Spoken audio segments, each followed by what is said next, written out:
وہ پڑھائے. وہ صاحب موجود نہ ہو تو ان سے سیکنڈری کسی اور کا نام ہو, وہ بھی نہ ہو دونوں تو تیسرے کا نام ہو ہی نہیں سکتا کہ نماز جو ہے وہ کوئی رہ جائے ان 3-4 لوگوں کے. مجاز صاحب آپ کی بات سے ہی ایک سوال آ رہا ہے ذہن میں, جیسے آپ نے کہا کہ بالفرض اگر امام موجود نہیں ہے, امامت کا مسئلہ ہے, تو پھر آپس میں یہ انتخاب ہوتا ہے کہ کون جو ہے وہ امامت کر سکتا ہے ان کی جگہ.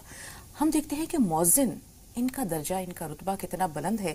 حضرت عمر فاروق کہتے ہیں کہ اگر میں خلیفہ نہ ہوتا تو میں مؤذن ہوتا. اللہ کے نزدیک بھی یہ جو رتبہ ہے بہت بالا ہے, اور عوام میں بھی جو ہے وہ اس کی قدر و منزلت ہونی چاہیے. لیکن بہت افسوس کے ساتھ ہم یہ کہتے ہیں کہ آج دوسرے جو عہدے ہیں, دوسرے مناصب ہیں, ماں باپ ان کے لیے تو کوشش کرتے ہیں. ہم یہ نہیں کہتے کہ آپ کوشش نہ کریں, لیکن ساتھ ساتھ اپنے بچے کو کم از کم اذان تو سکھائیں, کبھی اس کو شوق میں ہی جو ہے وہ اس جانب راغب کریں. تو کیا ایسا ہو سکتا ہے مجاز صاحب کہ کوئی شخص کہے کہ میرا بچہ ماشاءاللہ جو شرعی ضابطے ہیں یا جو اللہ تعالیٰ نے ایسی کچھ امام کے لیے یا مؤذن کے لیے کچھ ایسے شرائط رکھی ہیں, اگر وہ ان پر پورا اترتا ہے تو اسے اذان کا حق دیا جائے یا اسے امامت کروائی جائے, اس کا حوصلہ بڑھانے کے لیے؟ ہونا ہی یہی چیز ہے. اصل تو بات یہ ہے, دین میں پورے داخل ہونے کو کہتا ہے قرآن. تو پورے داخل ہونے میں صرف دنیا نہیں ہے, بلکہ اس میں آپ کی جو میں چیزیں بتا رہا ہوں, بیٹی کا نکاح پڑھانا ہے, نمازیں پڑھانا ہے, یہ سب حضور کی سنت ہیں. حضور نے اپنی بیٹیوں کے نکاح خود پڑھائے ہیں, حضور امامت بھی فرماتے تھے, اور تمام تر دین کے جتنے بھی کام ہیں. اصل تو بات یہ ہے کہ ہمیں خود اس قابل ہونا چاہیے, اور جو حضرات ہمیں نماز پڑھا رہے ہیں اور جو حضرات ہمارے لیے نکاح کے لیے آ رہے ہیں, وہ اپنا وقت صرف کر رہے ہیں, انہیں ایک ہینڈسم رقم دینی چاہیے. انہیں ہمیں سمجھنا چاہیے کہ یہ لوگ اپنا ٹائم لگا رہے ہیں. نماز پڑھانے کے کوئی پیسے نہیں لے سکتا. جو نماز پڑھانے کے پیسے لے گا وہ نماز ہی نہیں ہے, اس کی تو نماز ہی نہیں ہوگی. اسی طرح سے کیونکہ وہ ٹائم لگاتے ہیں اپنا اور پابندی کرتے ہیں ٹائم کی, ان کا اور کوئی معاش کا ذریعہ نہیں ہوتا. ہونا تو یہ چاہیے کہ ان کے لیے ایسے کوئی ٹائمنگ ہونا چاہیے سیٹ کہ فجر سے لے کے زور تک وہ بزنس کریں, اور ہو سکے تو نماز پڑھانے مطلب مسجد آنے کا کوئی پیسہ ہی نہ لیں. لیکن اگر کسی کی مجبوری ہو, وہ یہ ہے کہ جب حضرت ابوبکر صدیق صاحب رضی اللہ تعالیٰ عنہ خلیفہ بنائے گئے تو اگلے دن وہ اپنے کام پہ جانے لگے. تو حضرت عمر رضی اللہ تعالیٰ عنہ نے پوچھا بھائی کہاں جا رہے ہو آپ؟ کہ میں اپنے کام پہ. تو انہوں نے انہیں روکا کہ اب آپ کا فل ٹائم جاب یہ ہے اور آپ کا وظیفہ بندھے گا اس سے. لیکن وہ وظیفہ بھی وہ لوگ خلیفہ حضرات ہوں, جتنے بھی دیندار لوگ تھے اس وقت یا صحابہ کرام تھے, اگر ان کا کوئی بیت المال سے وظیفہ بندھا ہوتا تھا تو ایک لمٹ میں جتنا ان کا خرچ چل جائے. دین کو مال کمانے کا ذریعہ نہیں بنانا, اجازت تو ہے. یہاں ایک چھوٹی سی بات آپ نے جو حضرت ابوبکر صدیق کی مثال دی کہ خلافت کا منصب سنبھالنے کے اگلے دن ہی وہ 2 چادریں لے کر بازار جا رہے تھے, اور حضرت عمر فاروق کے ٹوکنے پر کہا کہ بھائی اگر میں خلافت کی ذمہ داریاں سنبھالوں گا تو میرے بچوں کا کیا ہوگا. اس پر ان کا حضرت علی کرم اللہ وجہہ کے مشورے سے وظیفہ مقرر کر دیا گیا کہ صبح شام بکری کا گوشت ملا کرے گا اور اناج وغیرہ ملے گا. لیکن حضرت ابوبکر صدیق کی آپ خودداری دیکھیے کہ وصال کے وقت انہوں نے کہا کہ میرا جو بھی وظیفہ بیت المال سے میرے لیے مقرر ہوا تھا, میری وہ فلاں جاگیر فروخت کر کے بیچ کر کے اسے بیت المال میں جمع کر دو. حضرت عمر فاروق نے جب یہ سنا تو کہا انہوں نے کہ اللہ حضرت ابوبکر کو اپنے جوار رحمت میں جگہ دے اور ان کی مغفرت کرے, ہمارے لیے بڑی مشکلیں پیدا کر گئے. حضرت عمر کے پاس تو کوئی جاگیر تھی نہیں. تو آپ یہ دیکھیں کہ ہمارے خلفاء کا یہ وتیرہ تھا, یہ ان کی سیرت تھی, یہ ان کا شعار تھا کہ اپنی ذات پر وہ کچھ بھی خرچ کرنا پسند نہیں کرتے تھے. لیکن مجاز صاحب آج کا جو زمانہ ہے اس میں اگر ہم مؤذن حضرات کی بات کریں, امام صاحبان کی بات کریں, تو ظاہر سی بات ہے ان کے بھی اہل و عیال ہیں, ان کے نان و نفقے کا کیا بنے گا اور یہ ذمہ داری کون لے گا؟ یہ تو قرآن کہتا ہے کہ جو لوگ, اس کی آیت کا مفہوم ہے کہ جو لوگ دین کے کاموں میں ہمہ وقت ہمہ تن لگے رہیں, ان کی ذمہ داری معاشرے پہ ہے. ان کے وظیفے طے ہوں یا انہیں ایز اے گفٹ اس طرح سے مدد کی جائے کہ انہیں مانگنا نہ پڑے کسی سے, کیونکہ جنہوں نے اپنی زندگی وقف کر دی ان کے بھی اہل و عیال ہیں, ان کے خرچوں کی ذمہ داری معاشرے پہ ہے. اصل میں بات یہ ہے کہ دین کے کام میں لگے رہنے کے بعد پیسے لینے کی اجازت ہے. ایک تو چیز ہوتی ہے تقویٰ, ایک چیز ہوتی ہے فتویٰ. یہ فتویٰ ہے جو میں کہہ رہا ہوں. کوشش تو یہ کرنی چاہیے کہ دین کے کسی کام کی کوئی اجرت لی نہ جائے. جو صحیح دیندار آدمی ہوگا نا, آج بھی وہ کسی بھی دین کی خدمت کا, کسی بھی دین کی تبلیغ کا, کسی بھی دین کی دعوت کا, کسی بھی دینی کام کا کوئی پیسہ نہیں لے گا. لیکن جن لوگوں کی مجبوری ہے انہیں اجازت ہے. اس کی وجہ یہ ہے, آپ یہ دیکھیں, اگر معاوضہ نہ ہوتا, نبیوں کے ساتھ تو یہ بات جوڑ دی قرآن میں, سب نبیوں کے ساتھ, کہ ہمیں تم سے کوئی معاوضہ نہیں چاہیے. لیکن حضور اکرم صلی اللہ علیہ وسلم نے جنگ بدر کے قیدیوں جو تعلیم دلوائی تھی ان سے، وہ فدیے کے طور پہ تو دلوائی تھی، انہیں معاوضہ ہی تو دیا ہے وہ. اگر ان کے پاس مال ہوتا تو وہ لیا جاتا، نہیں تو ان کا معاوضہ تھا وہ پڑھانے کا. تو حضور اکرم صلی اللہ علیہ وسلم تو کوئی غلط کام نہیں کر سکتے تھے معاذ اللہ. تو معاوضہ لے سکتے ہیں لیکن جتنی ضرورت ہو، جتنی اجازت ہو. ایک بار ایک صحابی سفر میں تھے تو راستے میں کچھ صحابہ سفر میں تھے، تو ایک صحابی کو پتہ لگا کہ کسی کو سانپ نے کاٹ لیا، تو انہوں نے سورہ فاتحہ کا دم کیا، وہ ٹھیک ہو گیا. انہوں نے بکریوں کا ایک ریوڑ انہیں دیا گفٹ میں. تو حضور اکرم صلی اللہ علیہ وسلم کو آگے بتایا گیا کہ جائز ہے یا نہیں ہے. حضور نے بالکل جائز ہے اور اس میں آپ میرا بھی حصہ لگائیں. تو اس کا مطلب یہ ہوا کہ کسی بھی خدمت کا، دینی خدمت کا آپ معاوضہ یا پیسہ لے سکتے ہیں، لیکن معاملہ یہ ہے چھوڑ دیں تو زیادہ بہتر ہے. اعلیٰ بات یہی ہے کہ ہم نہ لیں لیکن اجازت ہے.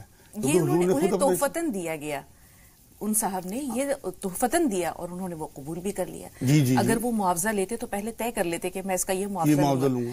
مجاز صاحب، یہاں ہم یہ بھی دیکھتے ہیں کہ آج مقام اور مرتبے کا اگر ہم تعین کرتے ہیں تو ان کے مقام اور مرتبے کو لوگوں کے سامنے اجاگر کرنے کے لیے جو ہائیلی کوالیفائڈ طبقہ ہے، جو پڑھے لکھے نوجوان ہیں یا ہمارے مرد حضرات ہیں، ماشاءاللہ ہم دیکھتے ہیں کہ اس طرف آ رہے ہیں. کوئی سی اے ہیں تو دعوت تبلیغ میں آ رہے ہیں، کوئی M B B S doctor ہیں تو وہ بھی دعوت و تبلیغ کی طرف جو ہے وہ آ رہے ہیں.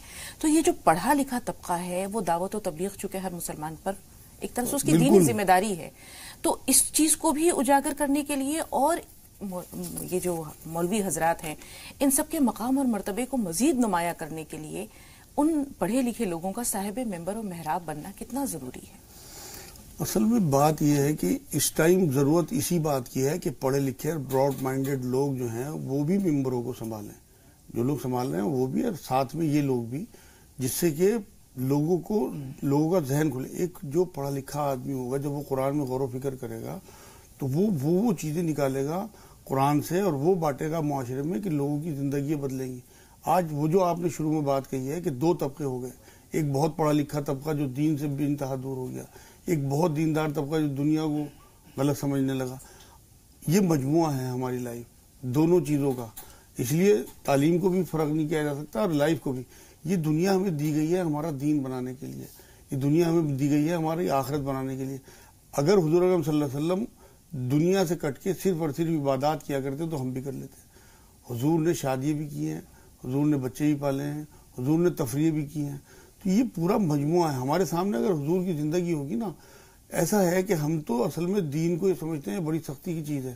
ہمارے تو چہرے پہ سرخی آ جاتی ہے اگر ذرا سا دیندار کوئی آدمی ہو جائے، اپنی بچی میں بچوں میں کوئی بھی غلط چیز دیکھیں گے تو ایک دم غصے میں آگ ببولا ہو جائیں گے، شریعت کے خلاف کوئی. اصل تو بات یہ ہے انہیں پیار سے سمجھانے کی ضرورت ہے. اپنی اس عمر میں آپ پہنچ جائیں کہ آپ 16-17 سال کے کیسے تھے، ابھی آپ کو اللہ نے تقویٰ دے دیا. ہمیں خود ولی بننا ہے. ہمیں اپنے چھوٹے چھوٹے بچوں کو، 17-18 سال کے بچوں کو یا اپنے گھر کی عورتوں کو ایک دم ولیہ نہیں بنانا، بلکہ دھیرے دھیرے پیار سے، جس سے کہ وہ محبت کے ساتھ دین کی طرف راغب ہوں اور نہ آپ کے باغی ہوں نہ اللہ رسول کے باغی ہوں. تو یہ اس لیے ضروری ہے دینداری، اپنے اندر اصل دینداری جو اندر آپ کے پیوست ہو. پڑھے لکھے لوگ ہوں چاہے دیندار لوگ، انہیں دونوں کو آپس میں بیٹھ کے مذاکرات کرنے چاہیے اور ایک نیا نتیجہ نکالنا چاہیے کہ ہم کس طرح معاشرے کو کیا دیں جو لوگ دین سے بھی جڑیں اور دنیا سے بھی الگ نہ ہو پائیں. اس میں آئیڈیل کا کردار وہی لوگ ادا کر سکتے ہیں جن کی جانب بار بار ہم جا رہے ہیں. اور ہم دیکھتے ہیں کہ ماشاءاللہ جو نوجوان طبقہ ہے ان میں ایسے بہت سارے لوگ ہیں جو دینی کاموں میں بھی جو ہے دینی کاموں سے بھی وابستہ ہیں اور ماشاءاللہ وہ ہائیلی کوالیفائڈ بھی ہیں. تو ایسے لوگوں کو اپنی سیرتوں کے ذریعے دوسروں تک پیغام پہنچانے کے لیے یا مثال بننے کے لیے کیا کرنا چاہیے؟ اصل بات یہ ہے کہ دیکھو جی، سب سے پہلے تو جو میں نے جملہ کہا ہے کہ دین کو مال کمانے کا ذریعہ نہ بنائیں لوگ، کیونکہ وجہ یہ ہے کہ ہماری نیتوں کے حساب سے فیصلہ ہوگا. حضور اکرم صلی اللہ علیہ وسلم نے ایک بار یہ بات فرمائی تھی کہ جس نے جس چیز کے لیے ہجرت کی اسی ہجرت اسی کے لیے گنی جائے گی. لمبی حدیث ہے وہ. تو اگر ہم نے شروع میں اپنے بچوں کے لیے تعلیم کے لیے جب ہم مدرسے میں یا اسکول میں داخل کرتے ہیں، ہماری نیت ان کی کریکٹر بلڈنگ ہو، معاشرے کو کچھ نہ کچھ پازیٹیو دینا ہو، تو وہ نیت اللہ کے یہاں گنی جائے گی. صرف اور صرف اگر معاش ہوگا کہ بھائی ہمارے بچوں کو یہاں روٹی کپڑا اور مکان مل جائے گا اس میں مدرسے میں، یا یہ پڑھ کے کچھ نہ کچھ یہ معاش کا ذریعہ اسے بنا لیں گے، یہ بات بالکل ٹھیک نہیں ہے. آج اصلاح کر لیں. اگر ماں باپ نے اس نیت کے ساتھ کرایا بھی ہو تو جو بچے بالغ ہو چکے وہ اپنی نیتوں کی اصلاح کر لیں کہ ہم نے یہاں سے نکل کے انشاءاللہ دین کو فروغ دینا ہے. اس کے ساتھ اگر دین کی وجہ سے آپ کا معاش کا ذریعہ بھی بن جائے، وہ صرف اور صرف کمانے کا ذریعہ نہ ہو بلکہ زندگی چلانے کے لیے، کیونکہ یہ زندگی ہے کتنے سال کی، 60-70 سال، اس کے بعد آخرت آپ کی بن گئی۔ حضور نے فرمایا تم میں بہترین ہیں وہ لوگ جو دین وہ قرآن سیکھیں اور سکھائیں، تو اس میں سارا دین آ جاتا ہے، قرآن تو سارا دین ہے اپنے آپ میں مکمل۔ تو وہاں ہمیں اپنے کیریئر کو بنانے کے لیے صرف ہلکا پھلکا، جیسے عمر بن عبدالعزیز رحمۃ اللہ علیہ کا واقعہ آتا ہے کہ ان کا جو وظیفہ بندھا ہوا تھا، ان کی وائف اس وظیفے میں سے ہی جو ہے وہ آٹے کی خشکی الگ کر لیا کرتی تھی اور بتاتی، اور ایک بار انہوں نے بتایا کہ اتنی بچت ہمیں ہوئی ہے کہ ہم یہ کام کر سکتے ہیں، وہ بہت لمبی بات ہے۔ تو انہوں نے پھر حضرت عمر بن عبدالعزیز نے کہا کہ اگر ہم اتنی بچت کر سکتے ہیں تو اپنا وظیفہ اتنا ہی کم کر دیا بیت المال سے۔ یہ ہے اصل میں بات، ہمیں دین پھیلانا ہے، لوگوں تک دین پہنچانا ہے، لیکن اسے ذریعہ معاش سے مراد یہ ہے کہ زندگی گزارنے کے لیے تو ہو اس میں، لیکن دنیا بنانے کے لیے اسے استعمال نہ کیا جائے۔ یہ اصل بات۔ اصل میں جو یہ استاد حضرات ہوتے ہیں نا، حضور نے ایک بار یہ بات فرمائی، تیرے 3 باپ ہیں، ایک جس نے تجھے جنم دیا، ایک جس نے تجھے تعلیم دی، ایک جس نے تجھے بیٹی دی۔ تو جو ہمارے استاد حضرات ہیں یہ ہمارے لیے باپ کا درجہ رکھتے ہیں، لیکن اسی طرح استادوں کے لیے یہ جو ان کے اسٹوڈنٹس ہیں وہ بھی اولاد کا درجہ رکھتے ہیں۔ ایک باپ اپنی اولاد کی فلاح کے لیے، اس کی آخرت کے لیے، اس کی دنیا بنانے کے لیے کتنا جو ہے کوششیں کرتا ہے، اسی طرح استادوں کو بھی اسی نیت کے ساتھ کہ یہ کس طرح سے اچھے انسان بنے، ان کی اخلاقیات اچھی ہوں، یہ معاشرے میں بن کے کچھ نہ کچھ پازیٹیو پھیلائیں۔ یہ ہے میرے ایک استاد تھے، میں آخری سال میں ان سے بیعت رہا، مفتی مظفر حسین صاحب، دیندار طبقہ انہیں بہت اچھے سے جانتا ہوا، سہارنپور میں جو مظاہر علوم ایک مدرسہ ہے اس کے محتمم تھے۔ ایک بات تو ان کی میں نے یہ دیکھی کہ وہ مدرسے سے بہت کم پیسہ لیتے تھے۔ ایک بار کسی صاحب نے ان سے ہمت کر کے، ان کے کسی اسٹوڈنٹ نے پوچھ لیا کہ حضرت آپ اتنا کم پیسہ لیتے ہیں مدرسے سے، اور جبکہ اتنی بڑی ذمہ داری آپ کے اوپر ہے؟ ان کا جواب ایسا ہے کہ دل پہ لکھا ہوا ہے، میں کبھی نہیں بھول پاتا۔ انہوں نے جواب یہ دیا کہ بیٹا گندگی جتنی کم لی جائے اتنا اچھا ہے۔ سبحان اللہ۔ ایک تو یہ ان کا واقعہ، دوسرا ایک اور واقعہ، کیونکہ میں ان کے پاس جب جاتا تھا، کیونکہ مجھے ان کے حالات پتا تھے کہ وہ بہت کم پیسے لیتے ہیں، تو میں کچھ نہ کچھ ہدیہ انہیں چپ چاپ ہاتھ ملاتے ہوئے 150 100 200 50 جتنا بھی میری جیب میں ہوتا وہ انہیں پکڑاتا تھا۔ 2 یا 3 بار تو انہوں نے لے کے وہ رکھ لیے پیسے، تیسری یا چوتھی بار انہوں نے مجھے کہا کہ بیٹا انہیں واپس رکھ لو، پھر کبھی دینا۔ میں نے حضرت میں تو ہدیہ دے رہا ہوں آپ کو، اور خوشی سے میں تو آپ کی اولاد کی جگہ ہوں۔ کہہ لیں نہیں، تم 2-3 بار سے لگاتار دیتے آ رہے ہو، ایسا نہ ہو کہ تم جب آؤ میری توقع تم سے جڑ جائے۔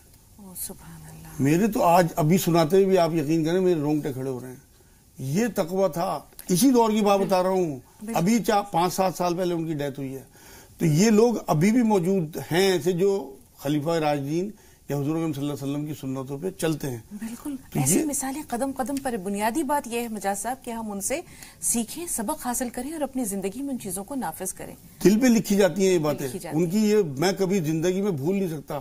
اور بہت بڑا نام تھا اور ایسی محبت دیتے تھے، میں نے تو اپنی کتاب میں بھی یہ بات لکھی ہے کہ ان کی ڈیتھ پہ آپ یقین کریں مجھے ایسا لگا تھا کہ میں دوبارہ یتیم ہو گیا۔ مطلب اتنا مجھے احساس ہوا تھا، کیونکہ 1 سال میں ان کے ساتھ رہا آخر میں ان کی خدمت میں، لیکن انہوں نے اتنی محبت دی ہے مجھے، حالانکہ میں دنیا دار آدمی تھا جب، تو ایسے کوئی مجھے معلومات بھی کچھ نہیں تھی، مگر انہوں نے کبھی یہ نہیں دیکھا کہ اس کے داڑھی نہیں ہے یا یہ کس طرح کا انہی کی دعاؤں کا ثمرہ ہے کہ آج آپ ماشاءاللہ بڑے پیمانے پر کارِ الحمدللہ الحمدللہ بالکل انہوں نے میری بہت تربیت کی ہے، میں ان کا احسان زندگی بھر نہیں بھول سکتا۔ انہوں نے میری تربیت بھی کی ہے اور مجھے بہت محبت۔ اللہ تعالیٰ آپ کی بے لوث خدمتوں کو قبول کرے اور دوسروں کے لیے جو ہے وہ اسے صدقہ جاریہ بنائے۔ آمین۔ بہت بہت شکریہ مجاز صاحب۔ 2 کالرز ہمارے ساتھ ہیں، سالار بھائی اور سمرن تھوڑا سا انتظار۔ سالار بھائی سوال بتائیے۔ السلام علیکم۔ وعلیکم السلام ورحمۃ اللہ وبرکاتہ۔ باجی سوال یہ ہے کہ جیسے 6 مہینے سے چھوٹا بچہ یا 6 مہینے کا جسے نیمونیا ہو جاتا ہے تو ہم اس کا علاج کیسے کریں؟ دوسرا سوال یہ ہے باجی کہ جیسے موت آنے سے پہلے کچھ اشارہ دیتی ہے کیا؟ موت آنے سے پہلے کچھ اشارہ دیتی ہے؟ ہاں ٹھیک، جاننا چاہتا ہوں۔ سمرن آپ بتائیے آپ کا سوال کیا ہے؟ جی السلام علیکم ورحمۃ اللہ وبرکاتہ۔ وعلیکم السلام ورحمۃ اللہ وبرکاتہ۔ جی بہن۔ جی میں شادی ہو کر ابھی 9 مہینے ہو چکے ہیں اور جی ساتھ بھی نہیں ہے اور ہر ہمیشہ طلاق کی ہی بات کرتے ہیں۔ آپ کے شوہر سے آپ کی نہیں بنتی، وہ طلاق کی بات کرتے ہیں؟ کیا کہنا چاہ رہی ہے سمرن؟ تفصیل سے بتائیے۔ شادی کا ابھی 9 ہی مہینے چل رہے ہیں ہاں۔ اور ہمارے ساسو ماں کی بات بہت سنتے ہیں، بھڑک جاتے ہیں، ہر ہمیشہ